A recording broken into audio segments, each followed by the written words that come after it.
these clam guys just look like they always have the biggest grin on their faces. Hello everybody, Mercy here to you, and welcome back to Let's Play Splatoon 2 Octo Expansion. In the previous episode, we had a fairly easy time, a very easy time, and a very complicated time. It's not fun. But in today's episode, we're going through Who Let the Pods Out Station. I don't like that song. Whenever I hear that song, I can't help but think of that scene in Rugrats in Paris when it's following the dog around, going across Paris and things like that. I don't know if anybody else feels that way, but that's something I always think of whenever I listen to that song, which is very rare because I don't like that song. You're going to encounter a lot of enemies, so be careful not to get surrounded. If you're struggling to defeat all your foes, there's no shame in moving on. Staying away of where your enemies are and where you can take cover is key. Surprised Captain Gallowfish didn't say that was a rural battlefield.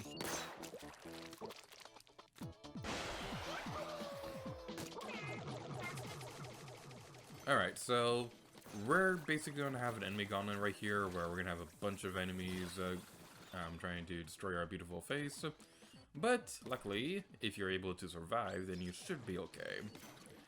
But there's now a bunch of enemies over here, so, you know, the classic Swiffer probably wasn't the best weapon to come in here with. But I'm certainly not going to use a Rapid Blaster for this. Maybe I should go with Heavy Splatling. Now I'm thinking about it, but we're already committed to the classic Swiffer, so this is what we're going to stick with.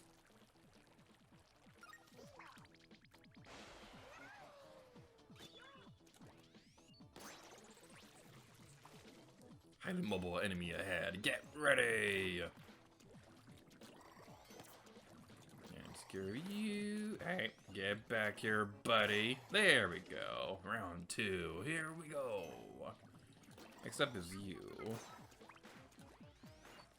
Is round 2 dessert? Please let it be dessert. Hey, you're surrounded! Don't stand still or they'll focus fire on you. Yeah, that's a great advice right there, actually, to always be moving in this area. Now, we could go towards a launch pad, but I'm going to destroy all these enemies in code of blood, and there's nothing that can ever stop me. You could probably defeat those enemies with the geysers as well, if you want to be fancy. I don't feel like being fancy, so I'm not going to do it. You could go for those extra rewards right there. I'm not going to because I don't feel like it. Enemies are falling like rain. Okay, so I remember this part right here always being really tricky because these enemies are always going to be coming and they are pretty fast. Get away! I want my mommy! Yep, I remember why this area was difficult. Okay, so yeah, we have those. I don't remember what they're called, but those explosive dudes. So whenever you get to this area, what you want to do is you want to jump so you don't actually land on that part that flings you into the middle. Secure view. And basically button mashing is going to be your best friend forever, but it's not your best friend, it's getting splatted. I really do need to pay attention more to when it's actually going to send me to the center like that. Try to take care of it. You know what? We have burst bombs. Why am I not using them? Alright, jump! Yay! Those strategies are working. All shall fear me. So you probably could theoretically stay on this line without going towards those enemies, because if I remember correctly, the trigger for the launch pad is based on how much time you're in this area rather than how many enemies you defeated. Might be wrong about that though, so feel free to correct me in the comments if I am wrong about that. Or I can correct myself on a comment on screen. Alright. We couldn't quite get that guy, but we can destroy those little dudes. This looks like the last wave, and we haven't defeated any of the enemies yet. Oh, okay, I was right. So launch pad is based on time. I'm gonna try to defeat some of these guys before we move on, so that we don't have to focus too much on anything. Bad idea, bad idea, bad idea. Abort, abort.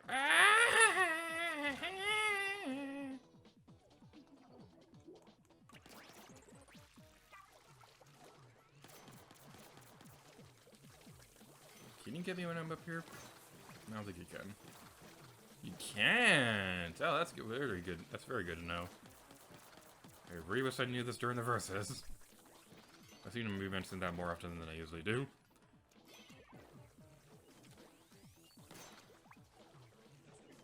Okay, so new strategy. Those things are useless. Stay up here. Alright, so I'm gonna move over that way so that we can have a better shot on that one jerk. Except you're now trying to attack me. That's not nice. Stay away from me. Phew, that was scary. That was traumatizing. Alright, take care of that thing. And now they're all have to be okay. So yeah, this thing may not be quite as useless as I originally gave it credit for. Okay, this is our opportunity. This is our opportunity. This is our destiny. Let's do this. Take care of you. Go, go, go, go, go, go. Yay! We did it! In your face! I don't care that the game despawned you, you're still over there in my imagination, so I'm squid bagging your corpses.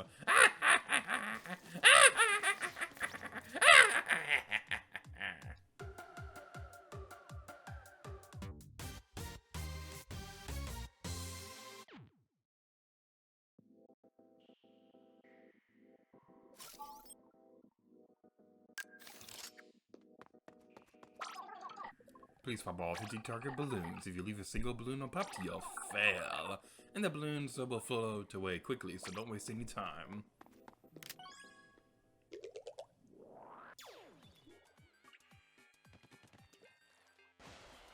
Hooray for editing! Okay, so this is one of my favorite levels in Octo Expansion. Now the background, like I said a moment ago, they remind me of Octo Valley, but this level itself is actually based off of the very first level in Octo Canyon.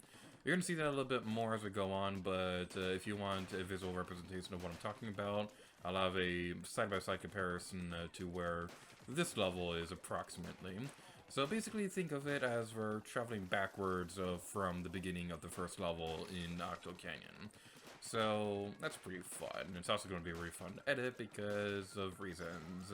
Isn't editing fun?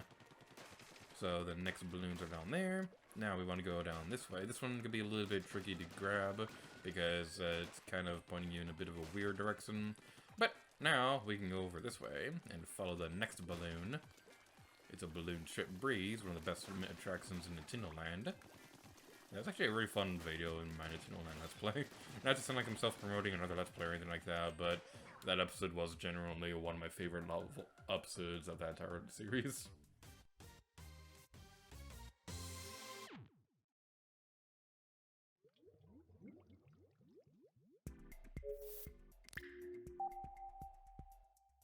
But now that we've taken care of all that, let's move on to the imaginary land of alternate save file.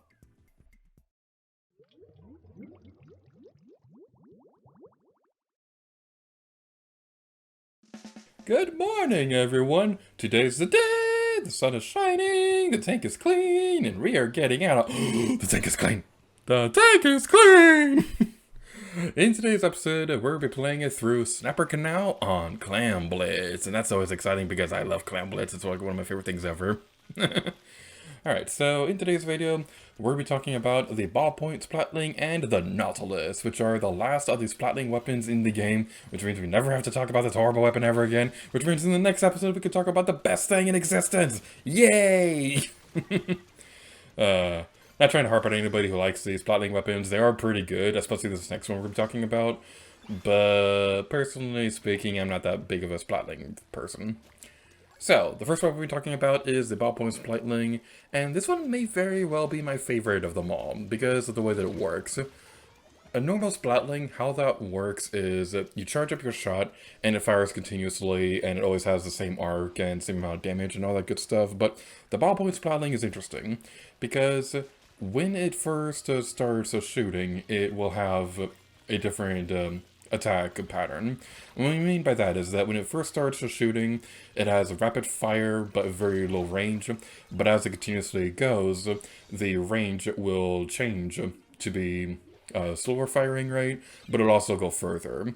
This is just something that's very well worth mentioning because the ballpoint splatling, it takes a moment to get used to, but it may very well be my personal favorite of the splatling weapons.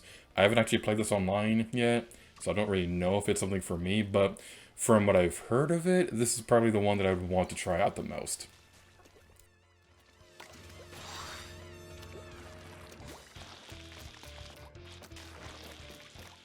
So, there are two versions of this splatling. There's a ballpoint splatling, which comes with a Toxic Mist and an Inkjet unlocked at level 25, and the ballpoint splatling Novu, which comes with the Squid Beacon and Inkstorm unlocked at level 28. Now, the first one is probably the one I'd go with because the Toxic Mist is very dangerous. This is a pretty dangerous and admittedly a little underappreciated sub-weapon because of this one is just really dangerous if you get stuck in the Toxic Mist, especially if you're trapped in the corner, and combine that with the fact that the ballpoint splatling starts off with a very powerful rapid blast attack, yeah, it's very dangerous. And something else that's worth mentioning about the ballpoint splatling is that this is one of the very few splatlings in the entire game that can actually interrupt its charge. So with most weapons, whenever you charge up your attack, you are committed to using it. But with the ballpoint splatling, you can actually stop firing your weapon, charge it up again while not losing any progress or anything like that, and then continuously fire from there. So this is a pretty good strategy for combat. And what's pretty cool about this one is that because of how the charging thingy works, with you being able to interrupt your own charge, you can continuously use the rapid blasting attack without it ever having to go back towards the further range or low fire rate mode.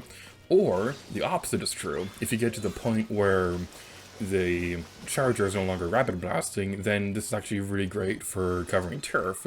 So this is really great for combat, and it's pretty great for covering turf as well. So yeah, this is a very good heavy splatling. The next one I'd like to talk about is the Nautilus. Now this one is interesting. I've heard good things about it, and it sounds pretty cool, but whenever I try it out for myself, I'm not good with it. So there are two versions of the Nautilus. The Nautilus 47 comes with a point sensor and a baller, unlocked at level 26, and the Nautilus 76 comes with a suction bomb and an inkjet, unlocked at level 30. Now how this one works is that this one kind of works like a bit of a mixture between a splatling and a sniper weapon. What I mean by that is that this one can hold on to its charge while you're swimming.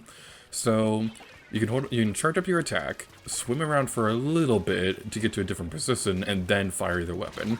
So it's pretty cool, although it seems like it's not quite as powerful as the other heavy splatlings, but I haven't been able to find anything to prove that.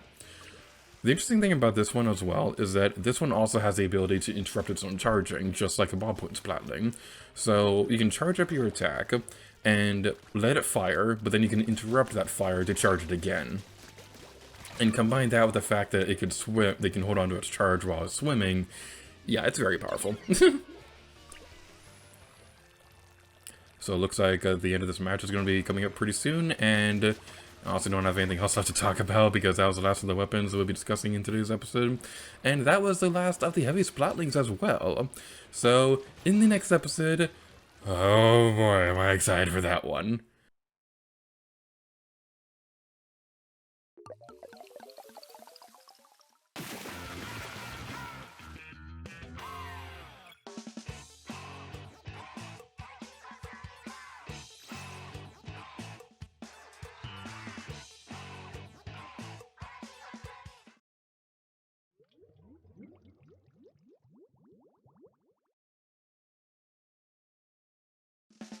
Next up, Clam Blitz on Gobi Arena. Gobi Arena. Gobi.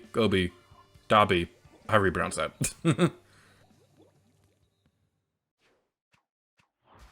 I've praised the Clam Blitz plenty of times throughout this Let's Play, and I'm gonna do it again because I love this stage, and I especially love how this match turned out. I won't spoil anything quite yet, but oh man, this one was one that I was very proud of, and I think James may have actually been a little bit upset about when we were recording this video.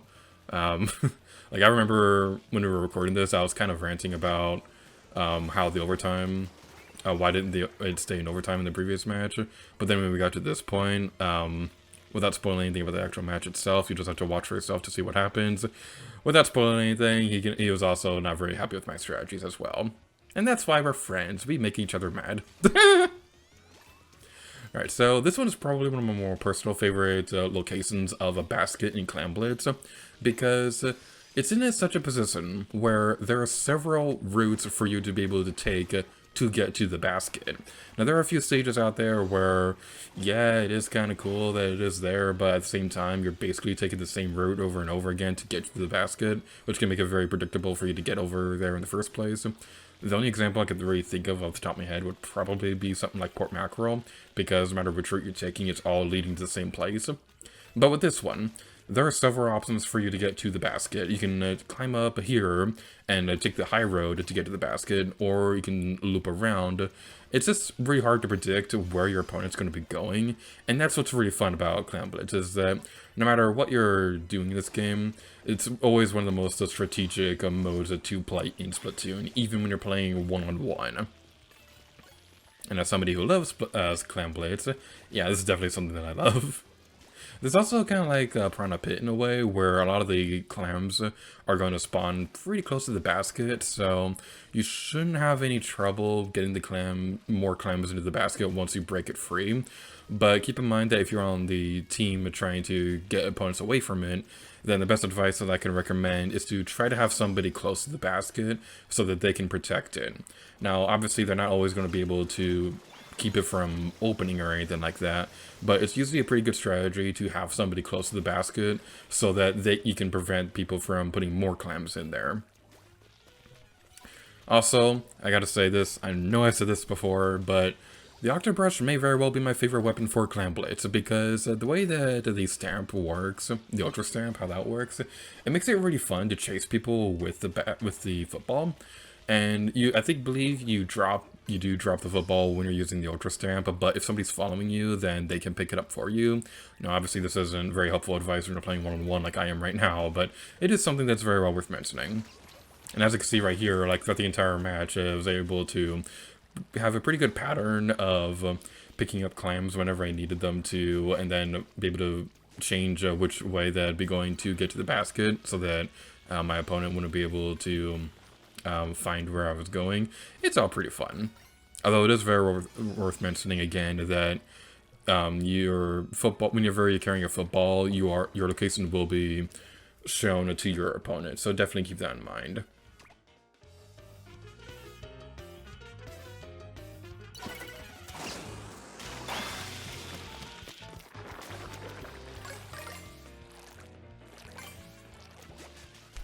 Man, one thing I gotta say about this game, I was admiring the background a moment ago, which is why I was quiet for a moment, but I was admiring the TV over there, and I gotta ask, why hasn't Boundary Break made a video for this game yet? There are so many cool background details, especially in Octo Expansion, that it's honestly a shame that he hasn't made a video for this yet. Like, I would make one if I knew how. Like, I don't know anything about hacking a game, all I know is programming one. They don't have any hacking classes in my school or anything like that. Well, technically that's not true, because cybersecurity is a thing. That's not important right now. What's important right now is that we've conquered Clam Blitz once and for all. Yay! And that's going to be it for Splatoon 2 Octo Expansion. So thank you all so much for watching this video, and until next time, need to get rid of you. Oh yeah.